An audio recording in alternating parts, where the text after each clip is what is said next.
कधी कधी काय होते माहिती का, आपण जे शोध लावायचा प्रयत्न करतो ते शोध लागत नाही, आणि कधी कधी काय होते माहिती का, त्याच्यातून योगायोगाने दुसरा शोध लागते, असं पण कधी होत असते. म्हणजे आता मी तुम्हाला काय सांगायलो, आता हे बघा, हे काय आहे, हे कसं तयार झालंय माहितीये का, हे सहज, म्हणजे मी काय करू लागलो, हे असे माझ्याकडे खूप सारे फेस होते, असे चेहरे होते एवढे प्रत्येक जागी बघा तुम्ही लटकवलेले. मग मी काय करू लागलो, एक सगळी अशी माळ तयार करून ठेवू लागलो याची. आणि मग काय होऊ लागलं, ह्या दोऱ्यातून हे ओवलं, हे खालून निसटून जाऊ लागलं, गाठ जरी मारली तरी पण. मग मी काय केलं, याच्या खाली एक पोपट बांधला, असा काय बांधला, पोपट बांधला. मग हे पोपट बांधल्यावर काय झालं, असे खूप सारे ओवले हेड काय केले, असे हे खूप सारे याच्यामध्ये ओवले, असे माझ्याकडे खूप होते, डोरेमॉनचं, डॉगचं. मग सगळे ओवल्यावर काय झालं, हे असं एक याच्यामध्ये गेलं, अचानक हे मध्ये गेलं. आणि असं मध्ये गेल्यावर काय झालं, हे असं पाहिलं मी, तर ते पाहिल्यावर काय, हे खूप क्यूट दिसू लागले, छान दिसू लागलं ना. मग याच्यामुळं मग हे असं इन्व्हेन्शन झालं, कायचं, पोपू कुत्तूचं. आमच्या इंग्लिश स्कूलसाठी हे काय, पोपू कुत्तू आहे. हे का, हे योगायोगानं होत असतं, हे काय असं म्हणजे ठरवून केलेलं आहे का नाही. अशा अनेक गोष्टी असतात की ज्या काय होत असतात,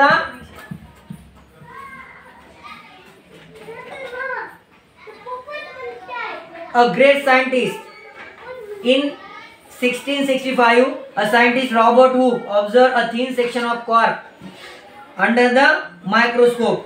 In this section he saw the hexagonal compartments like those of the bee hive.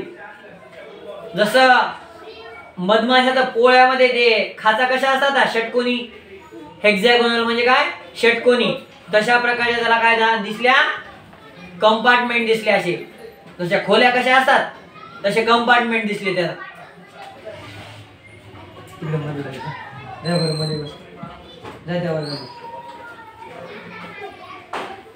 He name those compartment sale.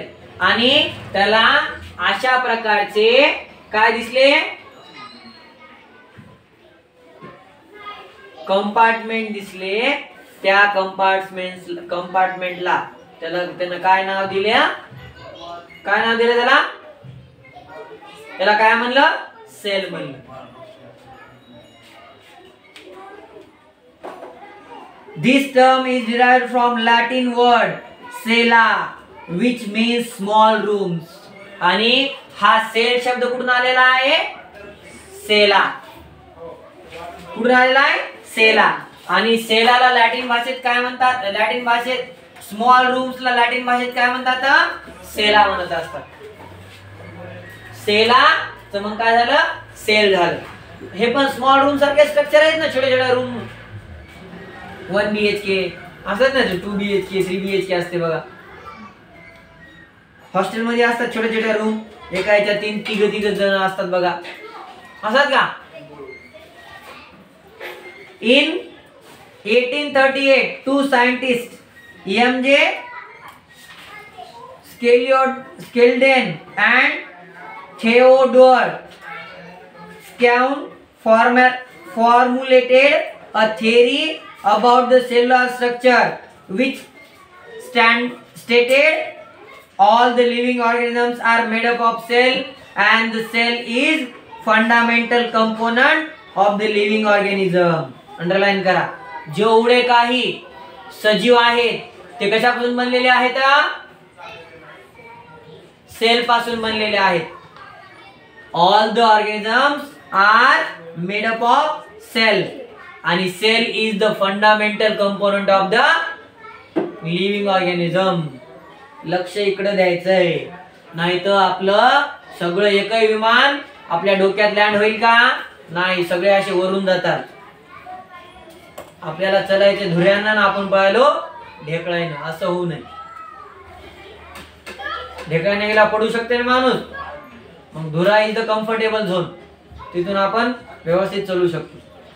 Virus व्हायचे, व्हायरस धिंगाणा करायचा नाही.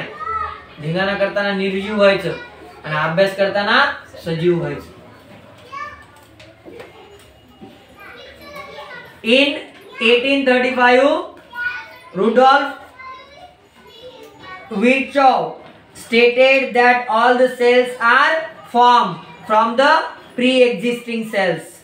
आणि 1885 ला असं सांगितलं गेलं की सेल्स ह्या कशा तयार होत असतात, सध्या ज्या सेल्स आहेत त्याच्यापासूनच नवीन सेल तयार होत असतात. तुमचे आजोबा पंजोबा नसले असते तुम्ही असले असते का आज? नाही. Human being is formed from human being. मानव मानवापासून बनतंय ना, झाड झाडापासून बनतंय. तसं सेल एक्झिस्टिंग सेल म्हणजे अस्तित्वात ज्या सेल आहेत त्यांच्यापासूनच काय होत असतात, दुसऱ्या सेल तयार होत असतात.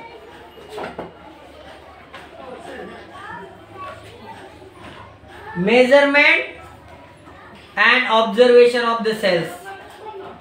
मोजमाप म्हणजे मेन म्हणजे आपल्याकडे किती आहे आणि केवढं आहे हे आपण लक्षात घेतो. आपल्याला सगळ्यात मोठी टरबुजाची फोड भेटा वाटते, आपली नजर मेजरमेंट करते कोणती मोठी आहे. आंबे आणले तर मेजरमेंट लगेच कळते, हे मोठा आंबा हे आपल्याला घ्यायचा आहे, मी मोठा घेणार ते असं म्हणतो. बरोबर आहे ना. आणि ऑब्झर्वेशन तर आपलं आहेच. जे आपल्याला फायद्याचं वाटते किंवा आपल्याला कळते की आता सगळेजण जरी बसले असले खायला तरी आपण मग मोठमोठे घास घ्यायचे, नाही तर हातात घेऊन खायचं. मग म्हणजे आपल्याला जास्त भेटावं, आपल्याला जास्त खाता यावं. पुन्हा एक टाळाचा फांटा आणला असेल त्याच्यातले पटापट घाटे तोडून घ्यायची. म्हणजे मेजरमेंट करतात ना आपण जास्त, मोजमाप की किती मोठं आपल्याला भेटावं. मग ते घेऊन फेकून का देणं होईना, मग तिथून घेऊन यायचं. 1673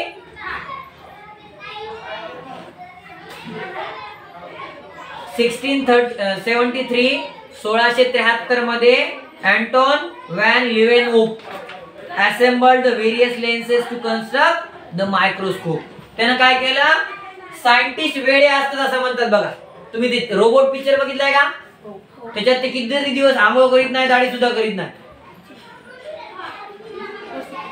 कारण ध्येय वेडे लोक असतात. ते सायंटिस्ट लोक कसे असतात, ध्येय वेडे असतात. ते ब्रश सुद्धा करत नाही. ज्याला सायंटिस्ट वाटते त्यांना ब्रश करू नका असं मी म्हणत नाही, करत जा. म्हणजे तुम्ही ज्यावेळेस एखादं ध्येय ठेवता त्यावेळेस आपण काही करून बघतो. आता इथं अँटोन व्हॅननं काय केलं, लिव्हेनहूकनं काय करून बघितलं, खूप साऱ्या लेन्सेस असतात. लेन्स असतात बघा त्या गोल. तुम्ही कधी चष्म्यात दवाखान्यात गेले ना ते असे लावू बघतात तुम्हाला, माहिती आहे का? मग ते नंबर द्या तुम्हाला. तसे अनेक त्यानं लेन्सेस काय केल्या, एकत्रित बसू बघितल्या आणि त्याला मायक्रोस्कोप त्यानं असेंबल केली. काय तयार केली, मायक्रोस्कोप. ही was the first observe live bacterial and protozoan cell under the microscope. आणि त्यांना सगळ्यात पहिल्यांदा बॅक्टेरियल सेल जिवंत आणि आदिजीव म्हणजे प्रोटोझोन्स कशा अंडर द मायक्रोस्कोप सूक्ष्मदर्शिकेखाली त्यानं सगळ्यात पहिल्यांदा बघितलं. Cells are extremely minute in size. अत्यंत बारीक असतात. सुईच्या टोकावर सुद्धा शेकडो सेल्स असू शकतात. सुईचे टोक असते ना त्याच्यावर सुद्धा सुईचे टोक विचार करा केवढं. We cannot see the cells with naked eyes. Underline करायला, नेकड म्हणजे काय, आपण काय करू शकत नाही, उघड्या डोळ्यांनी सेल्स पाहू शकतो का? आपल्या सेल्स अशा दिसायला तुम्हाला वळवळ करताना एनर्जी तयार करताना दिसतात का? नाही. का नाही दिसत? मग डोळे बंद करून दिसतात का? बघा बरं दिसायला का? उघड्या डोळ्याने दिसत नाहीत म्हणजे त्या एवढ्या बारीक असतात की त्यांना पाहण्यासाठी आपल्याला इन्स्ट्रुमेंटची गरज आहे. आणि व्हॉट इज दॅट इन्स्ट्रुमेंट? पळी, चमचा, फुकणी. कशाने बघतो? Microscope. Micrometer and nanometer are the units used to measuring their sizes. Underline करा, micrometer and nanometer. आपण कपडा घेतो, कशामध्ये घेतो? कुंटलामध्ये घेतो का कपडा? का टेंट शिवायचा काय का कुंटलामध्ये घ्यायला? दूध कशामध्ये मोजतो? किलो मध्ये मोजतो का दूध? लिटर मध्ये मोजतो. आपण साखर कुंटला आणतो का घरी? किलोग्राम आणतो, हे का नाही? तेल लिटर ना आणतो का? किलो न पण आणतो, लिटर न पण आणतो. डब्बा घ्यायचा असेल तर लिटर न घेतो. मग असंच जर सेल मोजायची, आता जे दिसतंय, आता हे मोजता येते आपल्याला, हे स्केल न मोजू शकतो किती किती सेंटीमीटर आहे, किती किलोमीटर आहे ते. आता हे किती किलोमीटरचे असेल पेन? कशामध्ये मोजावं लागल? सेंटीमीटर मध्ये मोजावं लागेल किंवा मिलीमीटर मध्ये मोजावं लागेल. पण जी वस्तू आपल्याला दिसतच नाही ती कशी स्केल घेऊन मोजायची? मोजता येईल का? नाही. मग त्यासाठी जे मेजरमेंट आहेत ते काय आहेत? मायक्रोमीटर आणि nanometre are the units used for the measuring their sizes. The compound microscope is used for the observing cells. An object on the glass slide magnified many times by the lenses of the microscope. आणि ज्यावेळेस पण compound microscope यासाठी वापरली जाते, संयुक्त सूक्ष्मदर्शिका वापरली जाते. यासाठी आपल्याला सेल जर निरीक्षण करायचं असेल तर. आणि याच्यामध्ये बघा तुम्हाला इथं वेगवेगळे आयपीस दिलेला आहे, ट्यूब दिलेली आहे, कोर्स फोकस नॉब दिलेला आहे, फाईन फोकस नॉब दिलेला आहे. त्यानंतर ऑब्जेक्टिव्ह लेन्सेस, स्टेज, इल्युमिनेटर दिलेला आहे. तुम्ही बघा ज्यावेळेस 15 ऑगस्टला तुम्हाला शाळेत लवकर जायचं असते सकाळी आणि लाईट गेलेली असेल तर तुम्ही काय करता? मेकअप करण्यासाठी आरशामध्ये पहिल्यांदा टॉर्च दाबता. त्यावेळेस तुमचा चेहरा दिसत नाही, पण तुम्ही अशी आरशाच्या विरुद्ध दिशेला तुमच्या तोंडाकडे बॅटरी जर ठेवली तर तुमचा चेहरा दिसते. बघा दिसते का? तसंच ते प्रकाश असते ना, प्रकाश, हे प्रकाश महत्वाचा असते कोणतं ऑब्जेक्ट दिसायला आपल्याला. ज्यावेळेस त्याच्यावर पडतात प्रकाश किरण आणि ते आपल्या डोळ्यात जातात त्यावेळेस आपल्याला काय दिसत असतंय? काय दिसतंय? ती वस्तू दिसत असते. आता ह्या वस्तूवर प्रकाश पडायला आणि ते माझ्या डोळ्यात चालला म्हणून मला ही वस्तू दिसायली. पण आता माझ्या डोळ्यावर म्हणजे माझ्या डोळ्यात त्या वस्तूवर प्रकाश पडून चाललाय का माझ्या डोळ्यामध्ये? ना. मग ती इमेज फॉर्म होणार आहे का माझ्या डोळ्यामध्ये? नाही होणार. तसं इथं ती सेल दिसण्यासाठी हे इल्युमिनेटर असते बघा, ते काय करते? प्रकाश घेते, सूर्यप्रकाश, आणि कुठं सोडते? मायक्रोस्कोप मध्ये सोडते आणि त्या सेलला दाखवण्याचं काम करते. प्रकाशच नसल्यावर दिसेल का आपल्याला? नाही दिसणार. आणि तिथे उघड्या डोळ्याने दिसत नाही.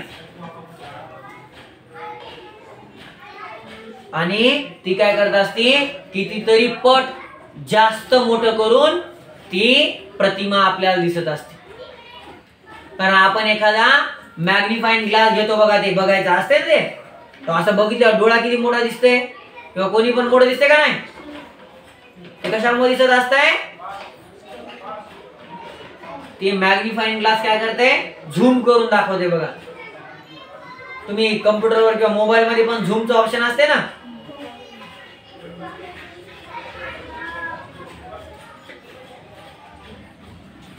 ही मायक्रोस्कोपची, कंपाऊंड मायक्रोस्कोपची आकृती काढली का? काढली का?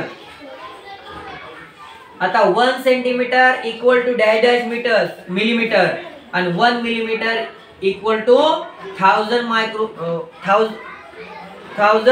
Micrometer. 1 micrometre or micron equal to 1000 nanometre.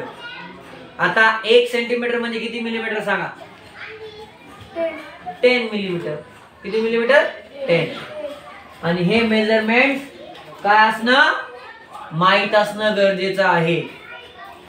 नाही तर चुकून कपड्याच्या दुकानात जातात आणि माझ्या पप्पाला शर्ट घ्यायचंय आणि 2 किलोमीटर कपडा द्या म्हणतात.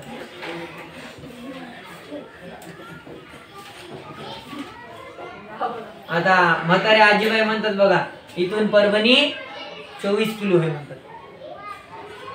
ते मीटर माहित नाही पुढे. काय म्हणतात, इथून पूर्ण किती आहे, 14 किलोमीटर.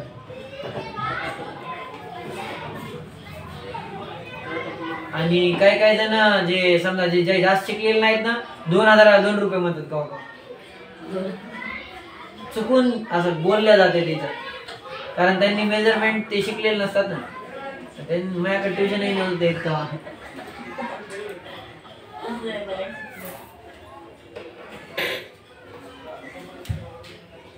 एकदा वाचून घ्या पहिल्यापासून.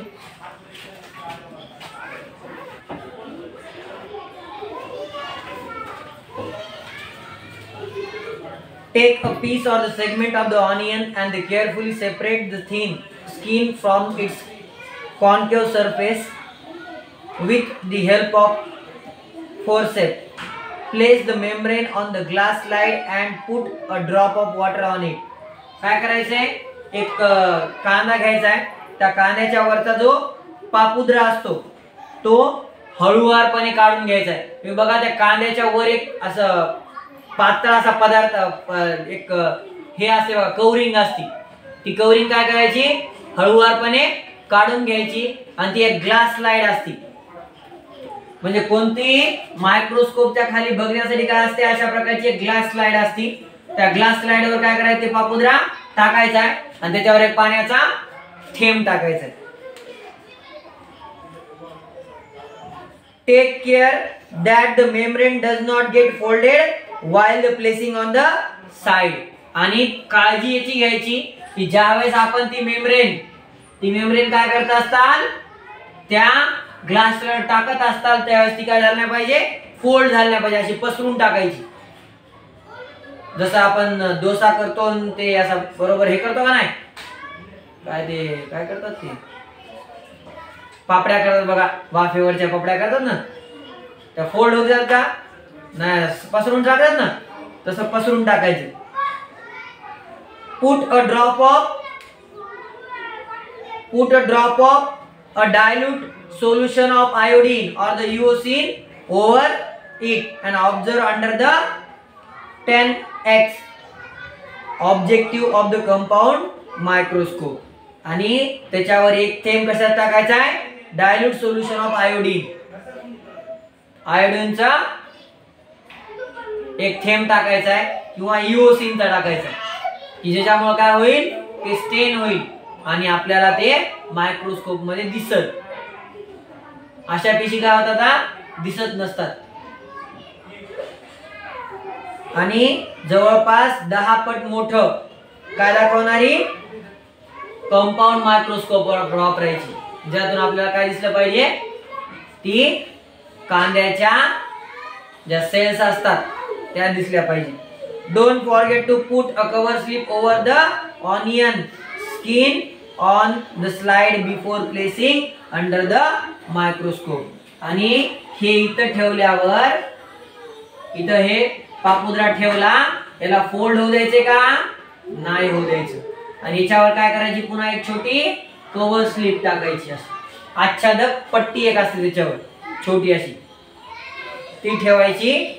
आणि त्यानंतर मायक्रोस्कोप खाली पाहायचंय, onion cells seen under a compound microscope. तुम्हाला अशा प्रकारच्या सेल दिसतात बघा, दिसायला काय, ही मेम्ब्रेन, ही सेगमेंट आहे, त्याच्यामध्ये ते मेम्ब्रेन म्हणजे ते हे आहे, काय म्हणतात त्याला, आवरण, आणि त्याच्यामध्ये तुम्ही ह्या सेल पाहू शकता बघा, अशा प्रकारच्या सेल आहेत.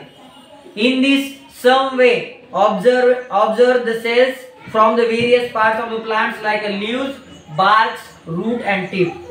प्लांटचे वेगवेगळे अवयव असतात, पानं, त्यानंतर बार्क म्हणजे साल असतील झाडाची ती घ्यायची, त्यानंतर रूट टिप घ्यायचे,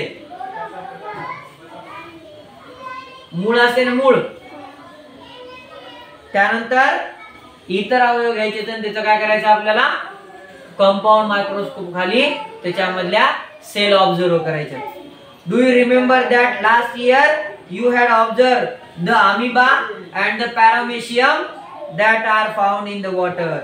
आणि गेल्या वर्षी तुम्ही कितवीला, 5वीलाच ना, अमिबा, 6वीला अमिबा आणि पॅरामेशियम अमिबाचा आकार कसा आहे? आकार नाही. काय नाही? Amoeba doesn't have any fixed shape. आणि पॅरामेशियमला कसा आकार आहे? चप्पल सारखा आकार असतो पॅरामेशियम. पॅरामेशियम बघितली का?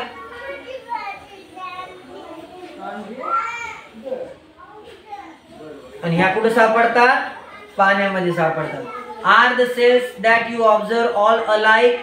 What is the structure? What are their shapes?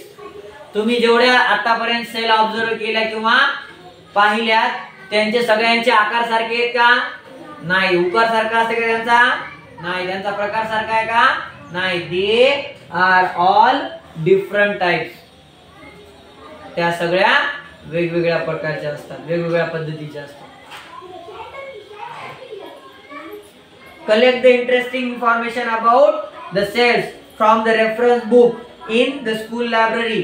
For example, the largest cell and the smallest cell. Underline करा. Largest cell आणि smallest cell. हे दोन शोधून आणायचे.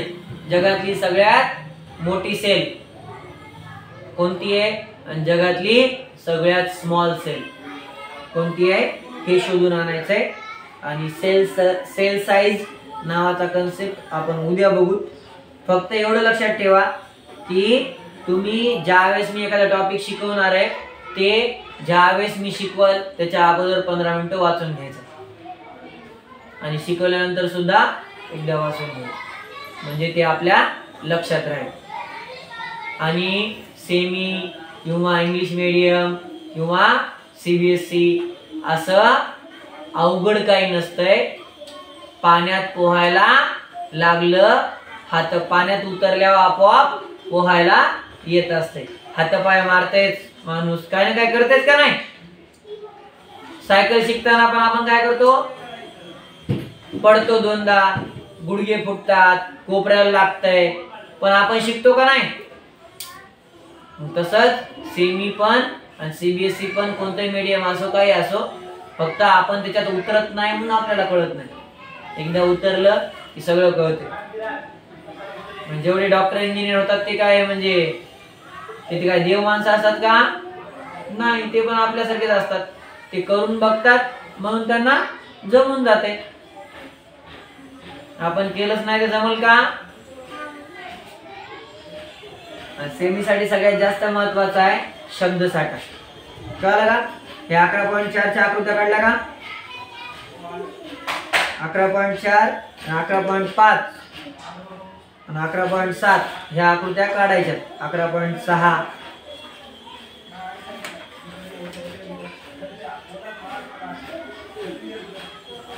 कळलं का? हे आताचं वाचून घ्या ऑनियन सेलचं, मग इंग्लिशचं बुक काढा.